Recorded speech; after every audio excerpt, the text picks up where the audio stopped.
Хэрвээ гурвалжны өндөр ба суур өгөгдсөн бол түүний талбайг олох нь маш энгийн мэдлэг гэж би бодож байна. Жишээ нь энэ гурвалжны суурийн урт Б байг. Харин өндөр нь А шурттай байг. Тэгвэл энэ гурвалжны талбай нь өндрийг суураар үржүүлснээр хагастай тэнцүү байна гэдгийг мэднэ.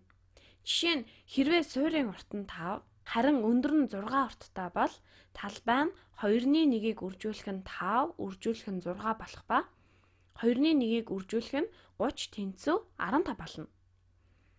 Харин одоо тэгвэл гурвалжны зөвхөн талууд өгөгдсөн үед талбайг хэрхэн олох талаар авч үзье.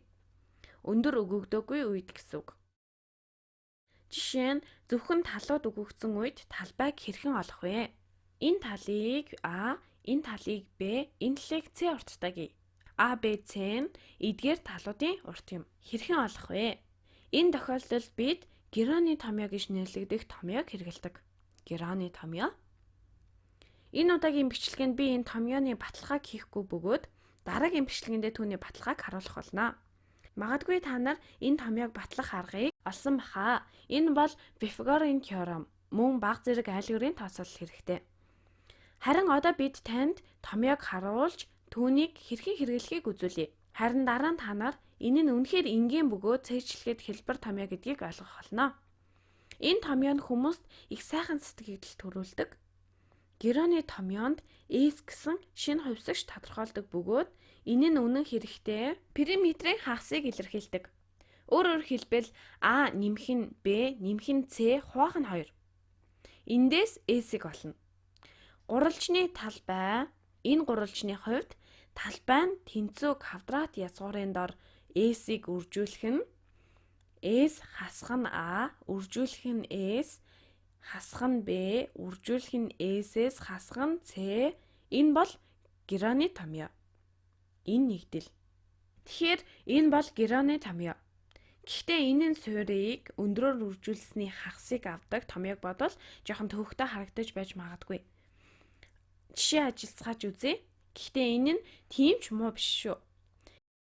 Нэг гурвалжин өгөгдсөн байг. Томьёог энэ дээр үлдээ. Гурвалжны талуудыг 9, 11, 16 урттай гээ. Ингээд Героны томьёогоо хэрэглэе. S гэдэг маань манай периметрийн хагастай тэнцүү байгаа. Ийм учраас 9 дээр нэмэх нь 11, нэмэх нь 16, хуваах нь 2. 9 дээр нэмэх нь 11 тэнцүү 20, нэмэх нь 16 тэнцүү 36 ба 2-т хуваавал 18 болно. Ингээд Героны томьёогоо бичвэл квадрат язгуурын доор S буюу 18 үржүүлэх нь S-с хасах нь А буюу 18-аас хасах нь 9, үржүүлэх нь 18-аас хасах нь 11, үржүүлэх нь 18-аас хасах нь 16. Ингээд тэнцүү квадрат язгуурын дор 18, үржүүлэх нь 9, үржүүлэх нь 7, үржүүлэх нь 2. Энэ тэнцүү 2-ыг үржүүлэх нь 18 буюу 36. Би үүнийг жоохон янзлаадах.